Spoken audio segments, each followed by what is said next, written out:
and welcome to the Higher Education Access Corner. I'm your host, Tiffanie DeVan, and I'm happy to have back with me here at the podcast, Celina Bertovic from the Foundations for Enhancing Communities. Celina is no stranger to the podcast. She's come on and she's talked about scholarships and some other things. We have her back this time because we want to talk about some summer prep for high school seniors. So welcome back to the podcast, Celina. Thank you for having me, Tiffanie. Absolutely. Now, for those of our listeners who may not exactly know, or maybe they didn't tune into the previous episode, tell us a little bit about TFAC and maybe a little bit about yourself as well. Okay. TFAC is a local community foundation. We service 5 counties, Lebanon, Dauphin, Perry, Franklin, and Cumberland, and then Dillsburg area. We do everything from grants and scholarships for the local kids and nonprofits. We do funding for different emergencies in the area.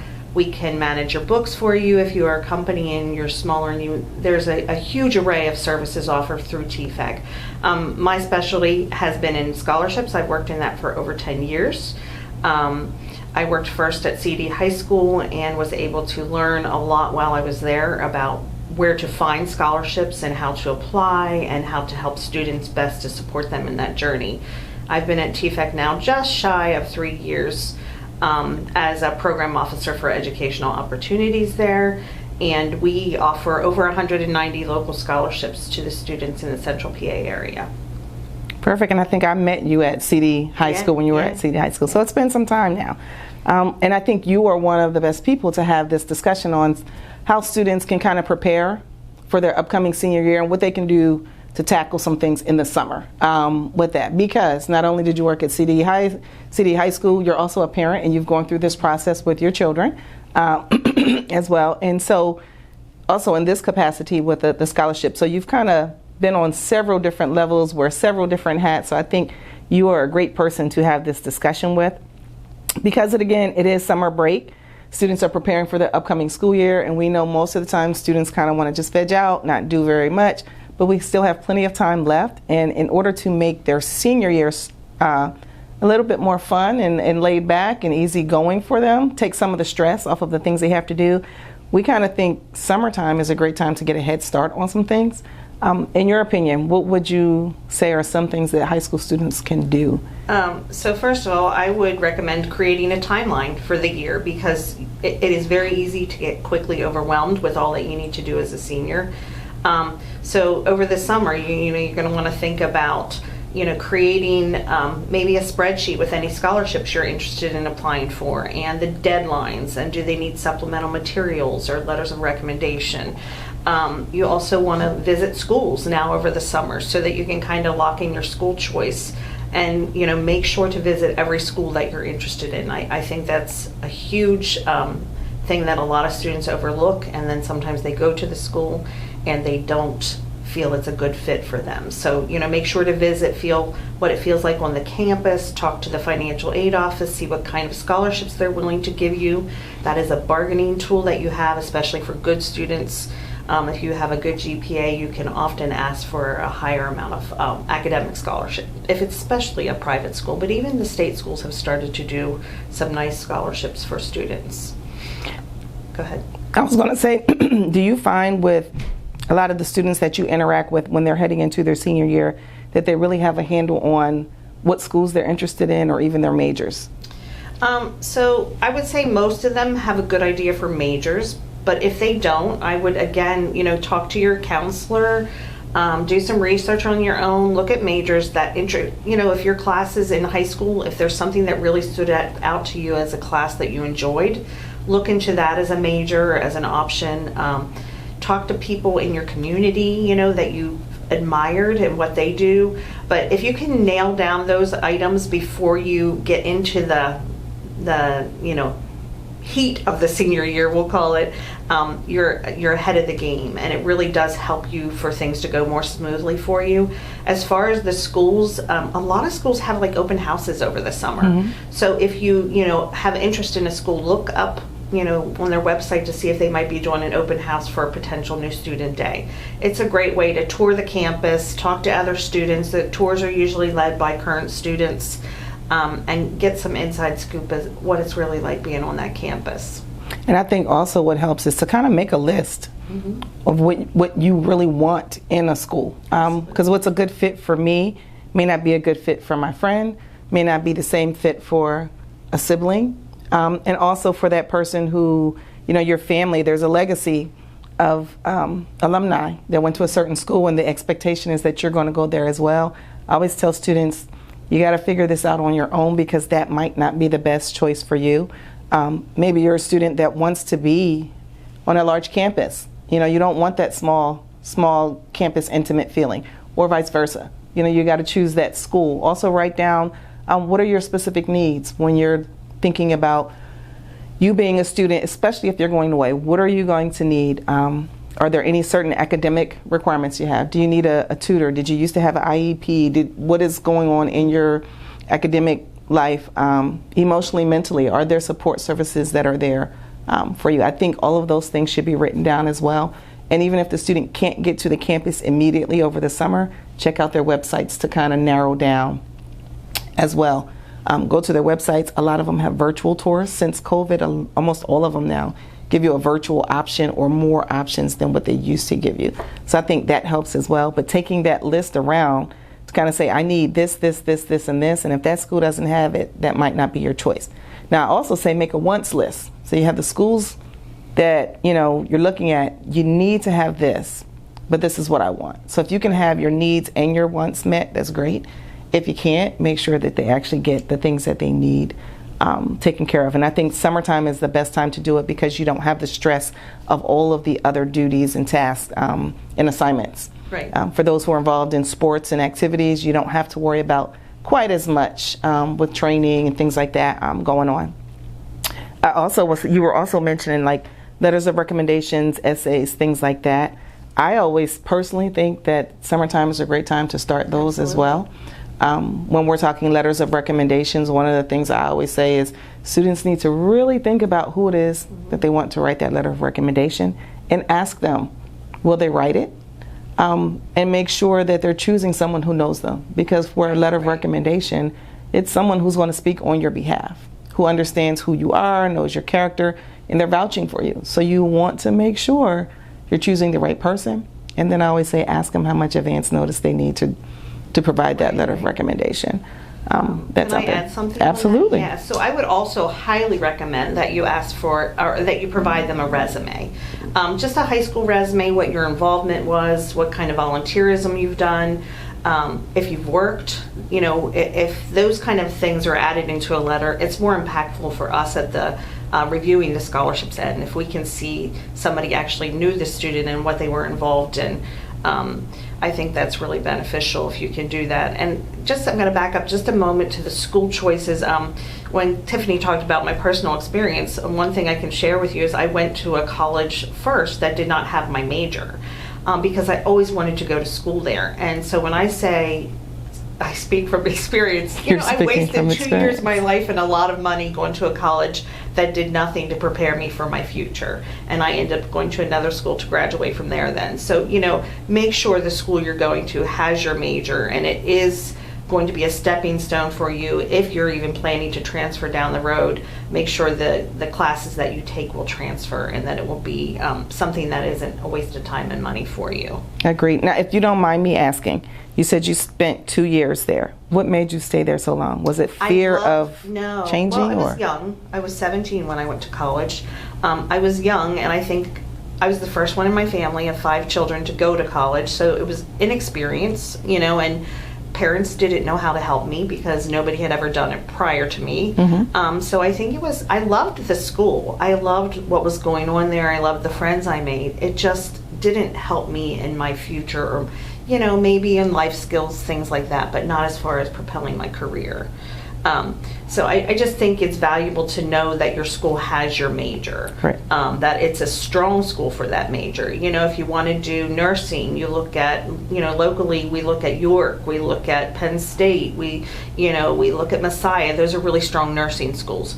So you find out which schools have the best programs for whatever your major is, and look at those when you're narrowing down your choices. Absolutely, and thanks for sharing your own personal experience with that, because I know that will help some folks, and I know people choose the same way, like you did. And I also know some who kind of stay a little longer with the expectation of, I don't want to start over, I'm afraid, or maybe they just don't know that they have options. You can hit the restart button. So that's good to share. And you mentioned a little bit about the scholarship, so we're going to bridge into that now. So what are some of the things that students can do over the summer specifically to help them prepare for TFEC scholarships for this upcoming year? So for TFEC specifically, what I would recommend you do is, like Tiffany said, the letters of recommendation. You want to get those in order. Your teachers and school counselors aren't back in there yet, so that might be a little early for those, but you could secure an employer recommendation or a community member, or if you're in music, a music teacher recommendation. You could also start working on a scholarship list. Look at our website, see what scholarships you're eligible for. Now we have what we call a universal application that has, I think, about 185 now. Applications for high school seniors, so they can apply for one application, and then they will it filters, and it'll tell you then what you are eligible for, and then you'll need supplementals like essays or letters of rec for those, or maybe a portfolio if you're an art student or a music student. So you can prepare those things. You can, if you have a portfolio, get it in order now. If you have an art portfolio, or if you have a music composition that you'd like to record, do that over the summer. Do the things that you can do now to lessen the stress later in the year. Make a timeline. I highly recommend that you're looking at everything your guidance office offers for scholarships, as well as TFEC, your Rotary Club, banks locally. Even if you don't bank there, they might offer a scholarship. Orrstown Bank offers a scholarship, I know, for parents or students who work for the state. PSECU offers a phenomenal 4-year scholarship that's $8,000. I would just look at those things. Look at your employer, your parents' employer. There's a lot of different options locally that you can make a list of deadlines and what their requirements are. And then set calendar reminders on your phones or your computers to make sure that you're getting those things in a timely manner. And from the part of reviewing those things, if you could not wait till the last minute, it is better for us reviewing. If you wait till the last minute, what tends to happen is that if you are missing anything, you get disqualified. So if you can try to submit at least a week in advance, it gives you a greater chance for us to review and say, hey, you still need a current transcript, or we're missing your letter of rec from your teacher. It's just good to give, like you said, those people time to get their documents in as well. Now, something that I failed to mention is exactly how TFEC scholarships work. We've talked about them before, but for maybe someone's listening for the first time. So the Foundation for Enhancing Communities, they're also one of our PATH partners. Yes. So what happens when you're a PATH partner with FIA, we partner with foundations and organizations who offer scholarships to students. And then based on the terms and conditions of the scholarship organizations, if awarded and the student qualifies, demonstrating financial need and meets some other qualifications, attending a PA school, then FIA does a dollar-for-dollar match up to a maximum of $3,500. So if one of the... I think it's 5 now, isn't it? Do we go to 5,000? I think it's 5 now. We might be at 5,000. Mm-hmm. You might be right. And I don't think that better. may have been last year. Yeah, I think it's 5 You now. are absolutely right. It's summertime, so my brain's not working. But you're right. But what happens is, if the student, let's say, gets one of those scholarships, let's say it is $3,000, then the student could qualify to get a match for an additional $3,000. So I always say you're doing half the work, getting twice the award. And a list of all of our PATH partners are available on our website, fia.org/PATH. And then for TFEC, a listing of all of yours scholarship opportunities and everything that Celina is talking about here. It's available at tfec.org. So everything that's there, and it's not just for high school seniors. Correct. You can do searches based off of what counties, based off of. So currently I have a preschool scholarship that closes August 1st. We have some school-specific scholarships. We have some independent ones that are for kids already in college. We have non-traditional, so if you're going back to school at 30 years old or 40 years old, you can apply for our non-traditional scholarships. We have some EITC scholarships, which are K through 12, that you can apply for if your kids are in lower performing districts and you want to send them to a private school. So there's a lot of options on there. I would definitely, click on that scholarships tab and then check out what's on the website. I do say that the best way to really, really see everything, though, is create an account. When you click on scholarships, there's an option as a pull down that says Student Portal, Apply Now. If you look in there, you're going to get a better idea of what's available to you. Perfect. Now, for parents, how can parents support their students through the summer, through the fall, throughout their scholarship search, or just preparing themselves for their senior year in general? So I think parents being informed is huge. So, be an active part of your students' process, whether it be looking at the schools, and this requires the students actually letting the parents in, whether it's looking at the schools, creating a timeline for their scholarships, gathering and hunting the scholarships, being financially aware of what happens. FAFSA opens October 1st this year, so you want to get your FAFSA done as soon as possible, because a lot of scholarships are going to require that report that you get, the submission summary, that you're going to want to have that completed so that you can attach it to your scholarships. But as a parent, me personally, I helped my son and daughter gather the scholarships, and I would even fill out the demographic information for them and then say, hey, you need to go in and complete the essay and the personal questions or whatever. Just parents, we ask that you not do the work for them. Doing demographics is a lot different than pretending you're the student and doing their essay. So if you can, just let the student grow up. I know it's hard. We want to encourage adulthood and maturity, and the best way to do that is by giving them responsibility and supporting them as they do that. It is going to require support because this is all new to them. Mm-hmm. So we do recommend that. And one of the things that I see on our list of things to talk about is AI. So when we're talking about essays, and TFEC stands on AI, this is how we look at it. We do not want AI writing your essay for you. We do not want you throwing the prompts in there and say, give me an essay. The things that impact us as scholarship providers when we're reading the essays is heartfelt experience. So when you get an essay prompt about why you selected a career in social work and what kind of impact this career or this major has had in your life, we want to hear from your heart a personal experience that impacted you to make the decision to study that field. If you want to use AI, what I would say is write your essay, throw it into AI, and say clean it up and make it more professional or more concise or whatever, so that the heart of the essay is yours, but it comes across with proper etiquette, proper capitalization, proper sentence structure and things like that, because we all tend to abbreviate things because we're used to text language. So that's something we really look at is, I have had many donors say, I am not awarding to this kid. They didn't even take the time to capitalize their name. So, when you're doing your street address, use capitalization. When you're putting your personal things, your personal statements in there, like, I should never be a lowercase I, it's things like that really do make you stand out if you take the time to polish it. I think those things matter because I don't know that students realize there's different criteria that the people behind the scene are using to evaluate a scholarship. I know I've judged lots of different scholarships and the criteria is not all the same. Some are very, very strict. Some are a little bit more lenient. Some it's as simple as, hey, we had our word count. We told them don't go over 300.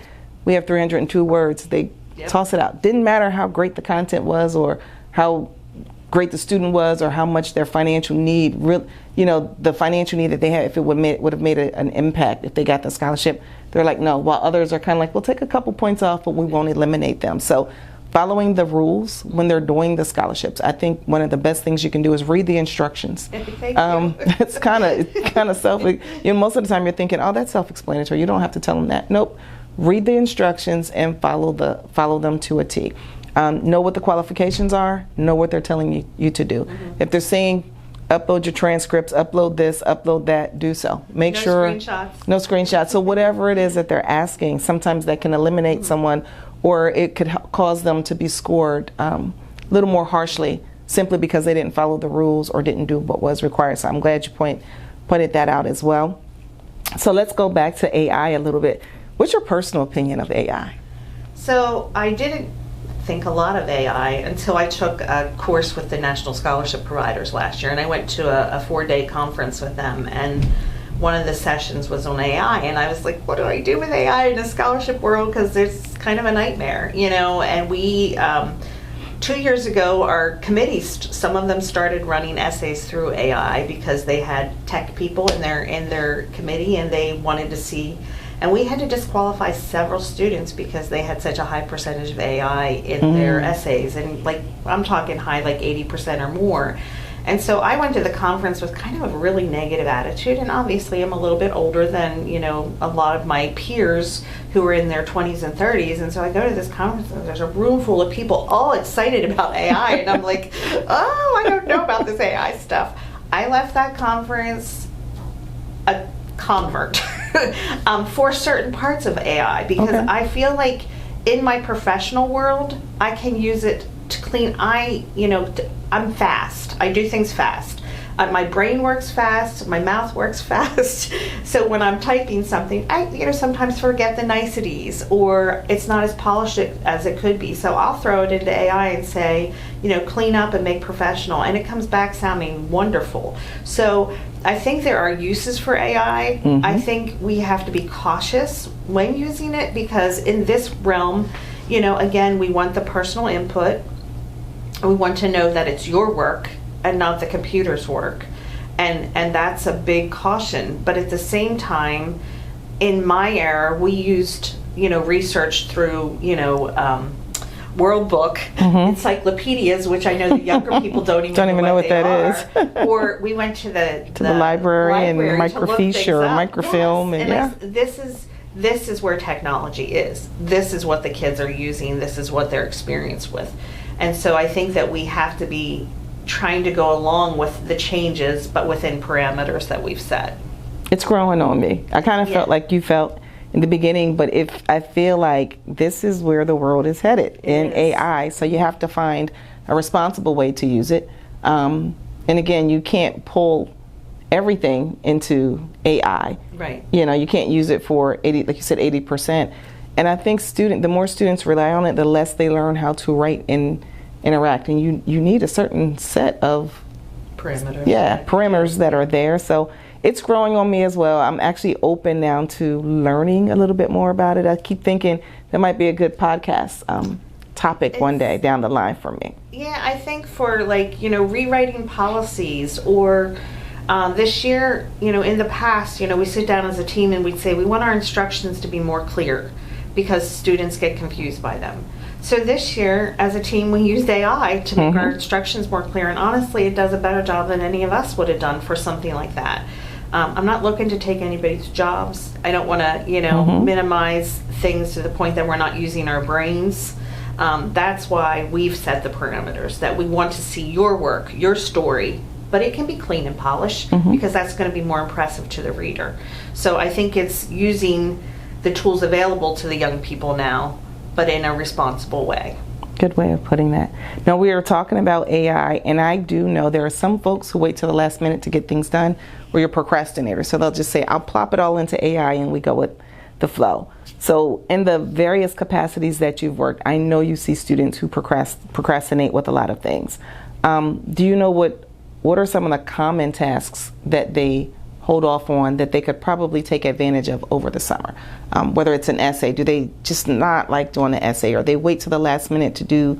Is it something that sticks out more than the other? For us, the biggest problem we have is people don't submit their applications early, like I said previously, and you have to get your application in time to let your recommender still have time to get their letters in.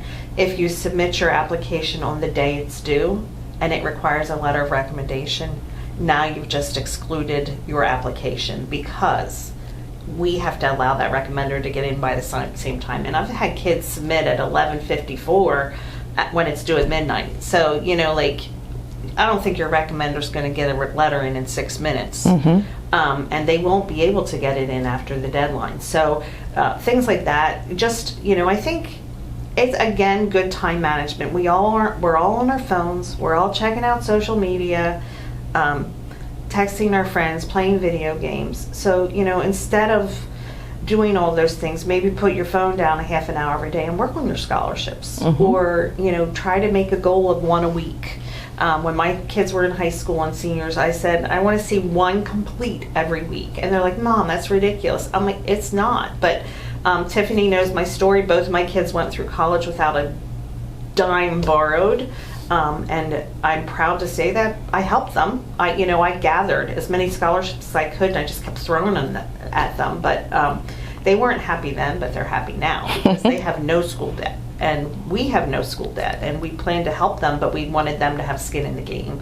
I do think it's important that kids have skin in the game. So parents, if you're having trouble motivating your senior, maybe you make it like your spending money has to come from your pocket. So if you don't get scholarships, you got to work and get that money that way. So, expect a certain amount from them, whether it be, I'd like you to try to get at least $5,000 in scholarships, or work over the summers and contribute that way. However you want to get it, it's good to give them some skin in the game. I think in the long run, it helps them again with that adulting and becoming responsible adults and wanting to work and contribute. And I know personally, I get much more satisfaction out of something I've worked a little harder for. I agree.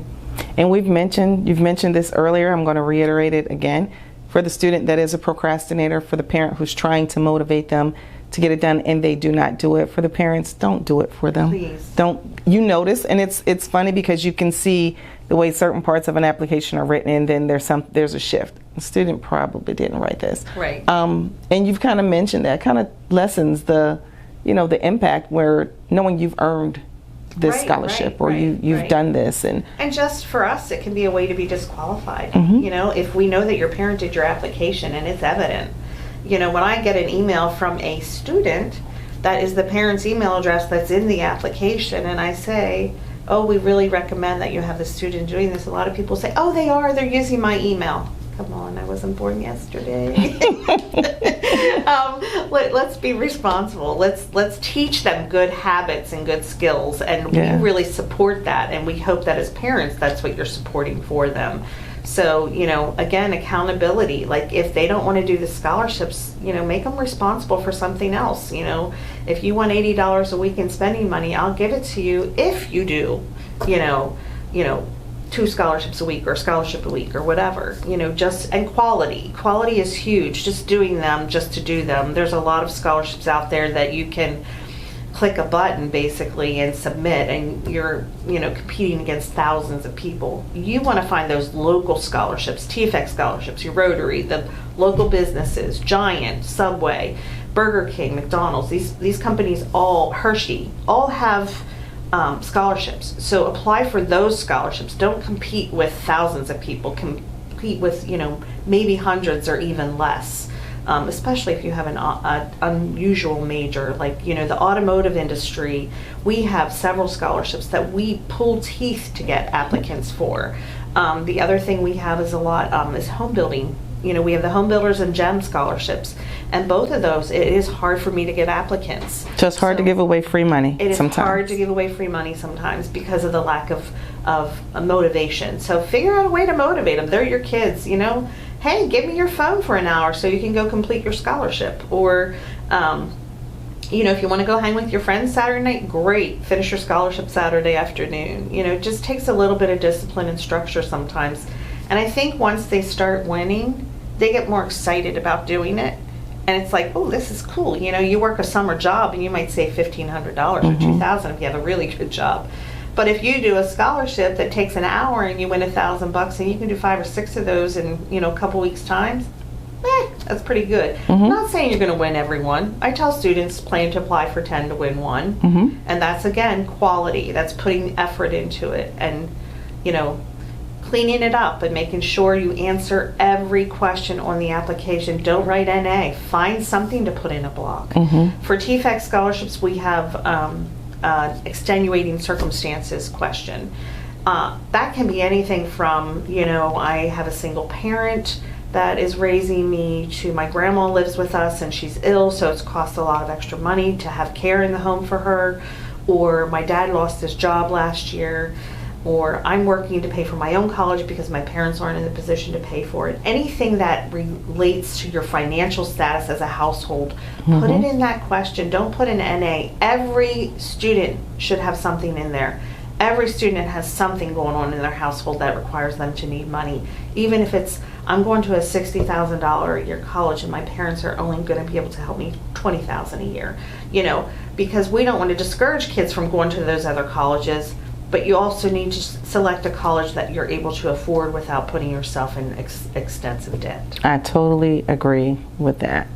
It's not totally about where you go. The goal is to get the education you need so that you can go into the career that you've chosen and live the lifestyle that you want to live. So they'll break the bank in order to get it done, but also don't cross a school off the list up front.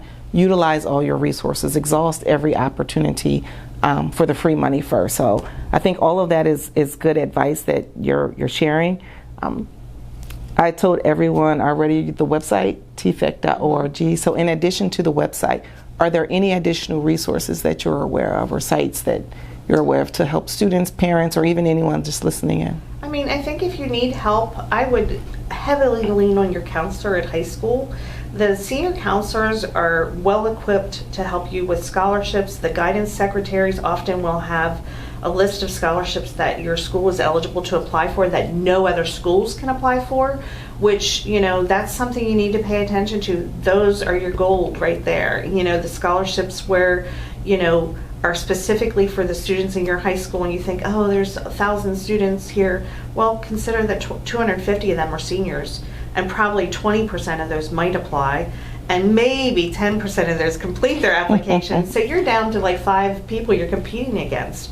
So again, if you put in a quality application and you have volunteerism on your resume and you have community service and things like that that really make you stand out, kids that have a job, we really look at that as a positive when we're reviewing, because it takes a lot of coordination of your time and good time efficient management to be able to work and go to school and play a sport and do all those things. So, you know, put those things on your resume, make sure your resume is beefed up.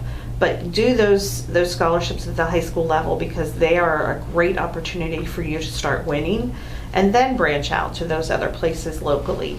But high school guidance counselors and then your college counselors, your financial aid offices, you know, go in there and say, hey, what kind of scholarships do we have? You know, some schools, I know Penn State, my son looked there, and they have major specific scholarships that they just award. So my thought is, if they know you and they know your face and they know you're hungry for money, then maybe they'll give you those awards. So make sure you know them and you're talking to them and you're checking regularly with them what's available. Because when I worked at CD, if I knew a student had a need and they were a specific major, I would call them down and say, I have a scholarship just for you. But if you don't communicate that, they don't know. So communicate your major, where you're going to school, what your goal is long term. I love to tell a story. I had a kid who wanted to go into electrician work, and he wanted to go to Penn Tech, and his mom and dad wanted him to go to another college and get a regular degree. And he said, Mrs. B, would you please talk to my parents? I really want to be an electrician. And I talked to him and his parents, and his parents relented, and he is now an electrician, has been in the field for about 3 years, and I have used him personally for working in my home and in my rentals a couple times, and he does a great job. And he thanks me for being part of that process, because he said, I don't know that they would have ever given in had you not told them what a great career I can have as an electrician.